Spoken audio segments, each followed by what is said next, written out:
Hello, my lovely listeners. I'm Dr. Mary Barson. And I'm Dr. Lucy Burns. Welcome to this episode of Real Health and Weight Loss. Good morning, lovely listeners. Dr. Lucy here. And sadly, Dr. Mary is still on maternity leave, but the good news about that is that it means we get to interview fabulous guests. And as you know, I'm just doing a little mini-series on real women. So real life medicine, real health, real weight loss, real women. We're all about being real here. So I would love to introduce to you one of our recent 12-weekers. Her name is Lisa Marie, and she's a fabulous woman, and I'm really excited for her to share her story with you. So welcome to the podcast, Lisa Marie. Thank you, Dr. Lucy. It's so great to be here chatting with you. I know, well, as you know, I love a bit of a chat, and I don't think you're that shy either. Well, not at this point in my life, no. Excellent. So what I'd love to hear is perhaps your journey on where you started with your health, what's been going on for you, because I'm sure that no matter what's been going on for you, there'll be somebody else out there who thinks, oh my God, that's me. Well, I'm in my mid-50s, so it's been quite a journey for me. I grew up doing classical dancing, so body image was it's in the forefront of my life in my teens and early 20s. So even though I didn't have what you would call a weight problem, it was always something that I thought about. So I know that people use these words struggled and battled and all those sorts of things. I feel like that's what I've experienced in my late 20s, 30s, and especially after I had my second child, because being exposed to the diet culture like most of us have been in the last few decades, it's something that I have had in my mind about what is ideal and never feeling like I've lived up to it. Yeah. Do you know, it's so, I mean, you're in the ballet industry, so even more prevalent, but I feel like so many of us had this feeling that we were never thin enough. And it's been part of the reason I think that women who are now in their 50s that restriction that we did in our late teens, early 20s, it didn't set us up. Like, it hasn't helped us, you know. No, and I feel fortunate. Two things. I didn't have weight loss or dieting shoved down my throat by my family or the dancing community that I was in, and I didn't develop a eating disorder like a lot of girls did around that time. So we're talking, late 70s. But it was something that I imposed on myself. It was something I saw around me. I didn't measure up. I wasn't as thin as them. I didn't dance as well as them. And so that was just the pressure that I put on myself. Yeah. Comparisonitis. Yes, exactly. I'm really good at that. Lots of people are. And I must say, I think that young people these days with social media and the curating that goes on of supposedly real people's posts with Photoshop and all of that must just be so intense. Yes, indeed. And having two young adult girls myself, I see it a lot in what they're showing me. Yeah. So tell us what happened from there. So you've set the scene, and as I said, I reckon 95% of our listeners can relate to that idea that I guess the thing is, you probably look back at photos of you at the age of 18 and think, oh my God, what was I worried about? Exactly. And I was just talking yesterday to somebody about that very fact. I lived in the States for a few years and did jazzercise. You may have heard of it. Yes. I'm imagining leg warmers. Yeah. Oh, yes, leg warmers, G-string leotards, all those sorts of things. And I didn't think that I was a good shape then, and I did a demonstration performance with a group and looked at photos quite some years later of that demonstration, and I looked at myself and thought, how could I possibly have thought that I was overweight then? I looked fabulous. Yes, yes. I know. And yeah, this is, again, I don't know why. Well, I do know why it's happened again. It's lots of, when we grew up, as you said, you were surrounded by ballerinas, but, there was also, Elle Macpherson type models. If it wasn't Elle Macpherson, it was Kate Moss. They were either very tall and lean or very small and waif-like. Everybody wanted to be Kylie Minogue when I was growing up, and she's tiny. Oh, it was Farrah Fawcett for me. Yeah. Yeah, with that hair. Yeah. My hair never did that. Anyway. Yeah, so there was a lot of that sort of media influence at that time, definitely. And at least I can be thankful that it was only print and television. We didn't have the social media like our kids are exposed to now, so we don't have it quite rammed down our throats as much as they do. Yeah, absolutely. So after you mentioned after the birth of your second child, what was happening then for you? Well, it was a great birth and a great child and all those sorts of things, I have to say. But I did increase my weight during that pregnancy a lot more than what I had with my first. So then a friend of mine, a very good friend of mine, and I went to Weight Watchers. And we did the Weight Watchers thing, which worked really well. But then after years of working out what their program was like, understood that it really was just a calorie restriction program, because they weren't guiding us on what were good choices to make. And Jazzercise in the States had a similar program that I followed as well. And so they were putting treats in there, in inverted commas, that we were allowed to have. And so I was allowing myself to have all those sorts of things. And even though I did lose some weight with Weight Watchers, it wasn't sustained, obviously. No, well, as you may or may not know, I'm a lifetime member of Weight Watchers. So I did that thing, got to my goal, and then, when you state your goal for 5 minutes, suddenly you're a lifetime member.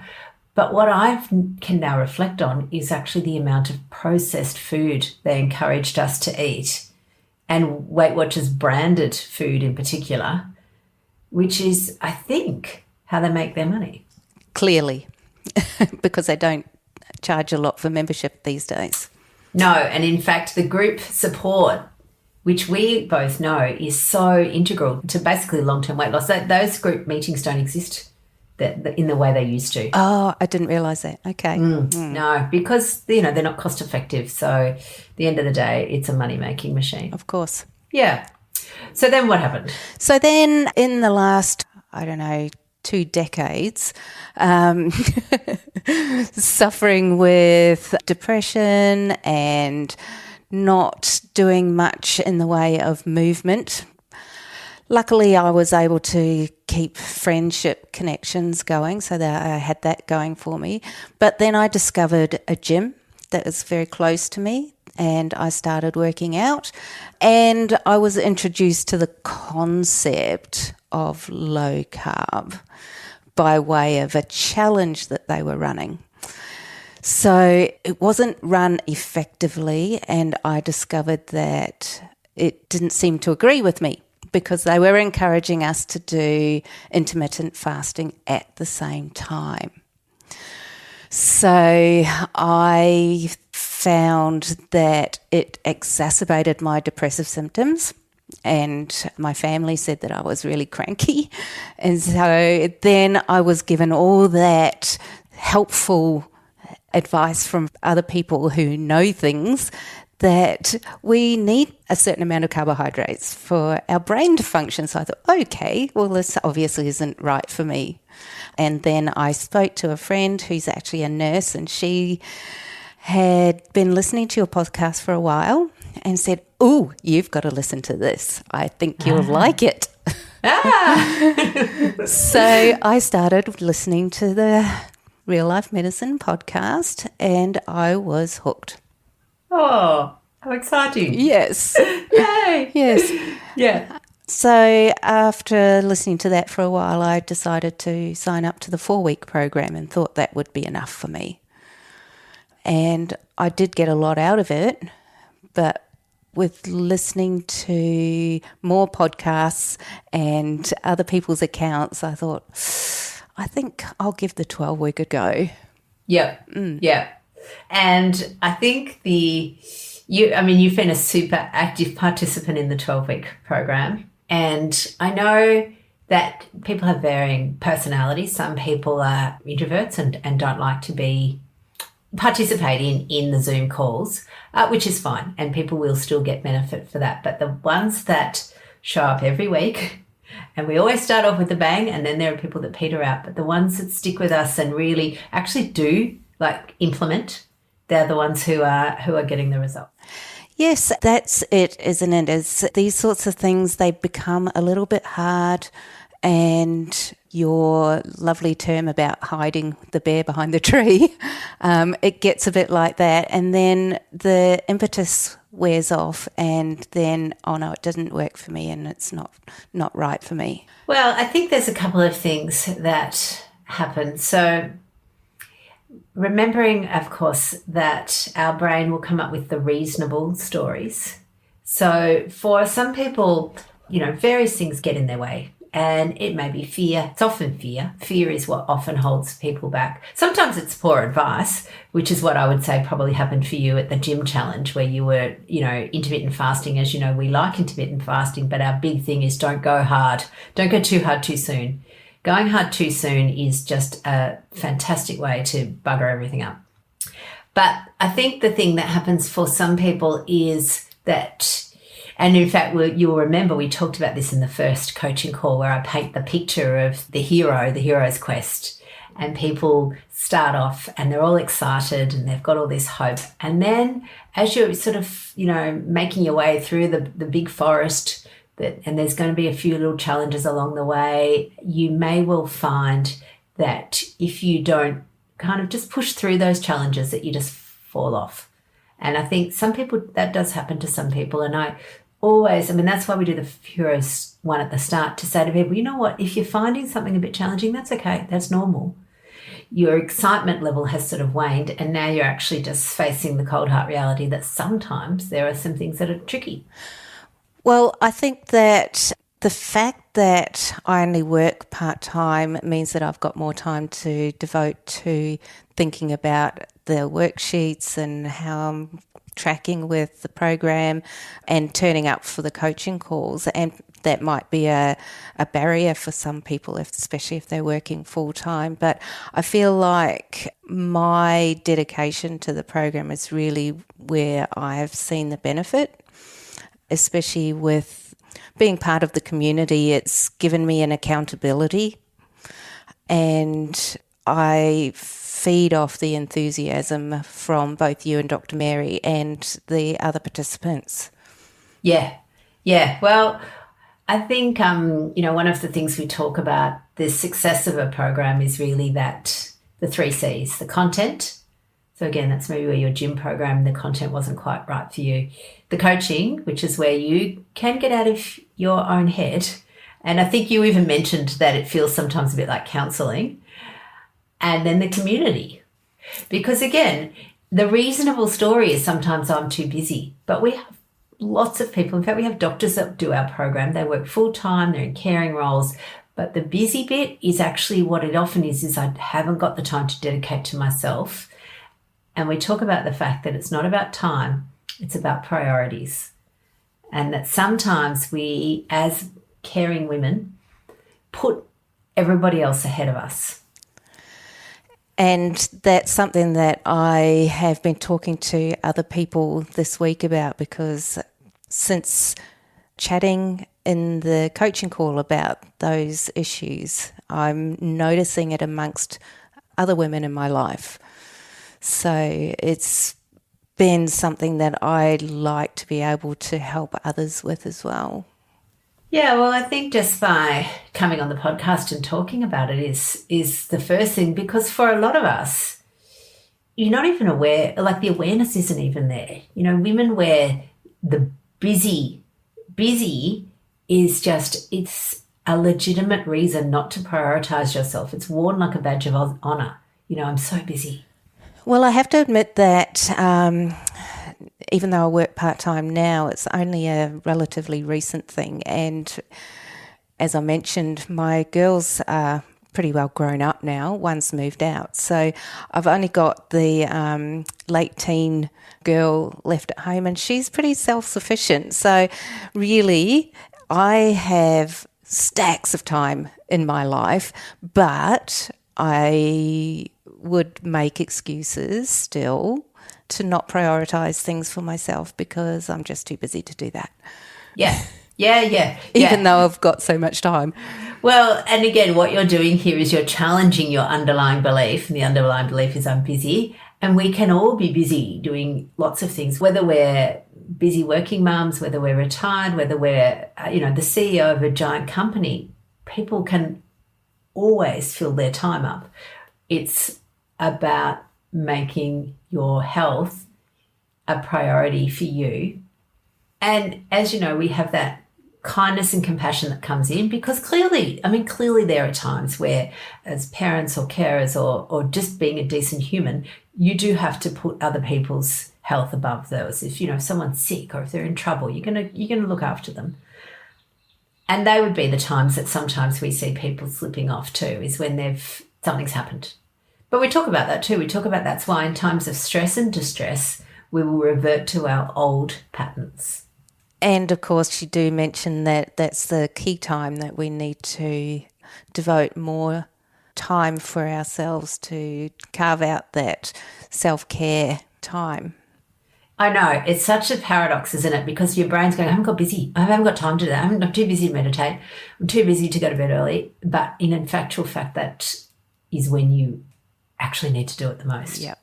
And what I've discovered is that it only takes a minute, especially with the guidance of the both of you, to understand that it only takes a minute to just stop, do a bit of mindfulness, sit in the sun for 5 minutes, and it's enough to recharge. Yes. Recharge and retrain, because that's really what we're wanting to do, is change those often deeply held thought processes. Yes. And I've been finding that's really helpful. Oh, good. So if you had to say your favourite thing about the 12-week Mind-Body Rebalance, what do you think your favourite thing was? The education.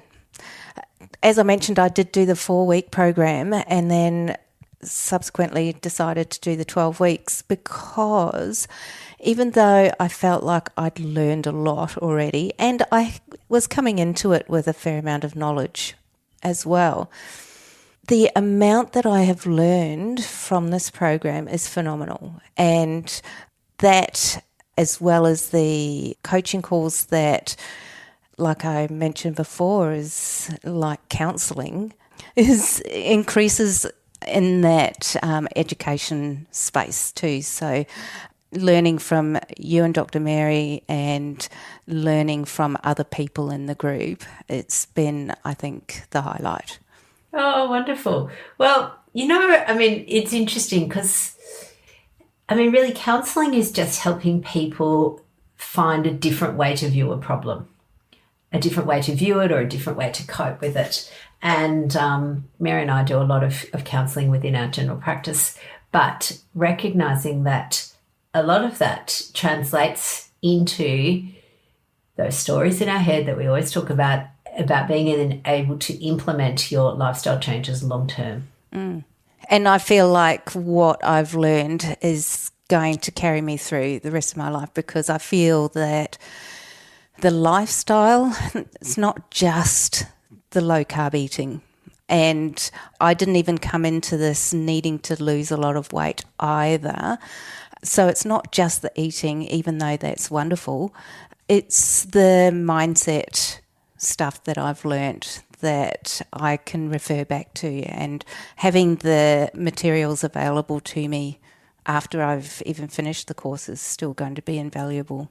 Yes, and that's wonderful. Oh, Lisa Marie, I'm so pleased, because what I love is that you've just embraced the whole of it, like really the whole, because it is a holistic program. You're absolutely right. Low carb is one pillar, but it's not the only pillar that people need for real health and weight loss. If you focus purely on the food, then really it's part of that. You're almost sort of slipping into diet culture, and we really want to steer people away from that. And really this idea is that you are prioritizing your health, and weight loss is a side effect of that for those people that need to lose weight. But you can actually improve your health even without needing to lose weight, just by doing these, our 7 steps. Yes, exactly. And the interesting thing is that I know of many people who don't necessarily need to lose weight, but they have other issues that could easily be addressed by giving a low-carb lifestyle a bit of a try, just to see if it makes a difference, because of all the things that you have spoken about, health issues like blood pressure and diabetes and things like that don't necessarily go hand in hand with excess weight. No, and in particular, I think the one that lots of people get benefit from are inflammatory conditions. So yes, and that was something that I suffered from as well. So I don't have any joint problems now that I have been eating low carb. Oh my God, that's wonderful. Yeah, that's so good. And I think that's exactly right. We look at these and we call them the non-scale victories, the things that are outside, because again, diet culture has taught us just to focus on the number on the scales, and that's your only parameter of success. And if that doesn't keep going down, then you're somehow a failure. But the idea that you can change what you eat, change the way you move, change the way you sleep, or manage your stress, and you will improve your joint pain. Who knew? Yippee. Yeah, yippee. Absolutely. Oh, Lisa Marie, it has been a delight to talk to you, and I'm hoping that our listeners have found it very helpful. You are a valuable member of our community, and we really appreciate you. Well, I'm looking forward to the next 12 months of momentum as well. I know, exactly. Me too. Hurrah! Hurrah! Lovely listeners, the doors to the 12-week Mind Body Rebalance are open. Our start date is September the 3rd for our next and final round for the year. So if you are interested in having a look at real health and weight loss, then I would encourage you to head over to our page. The link will be in the show notes, but it's rlmedicine.com and you'll see it there. Have the most wonderful day, and we will talk to you soon. Bye for now.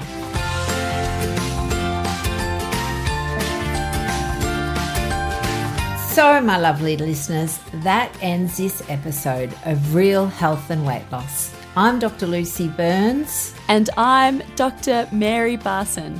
We're from Real Life Medicine.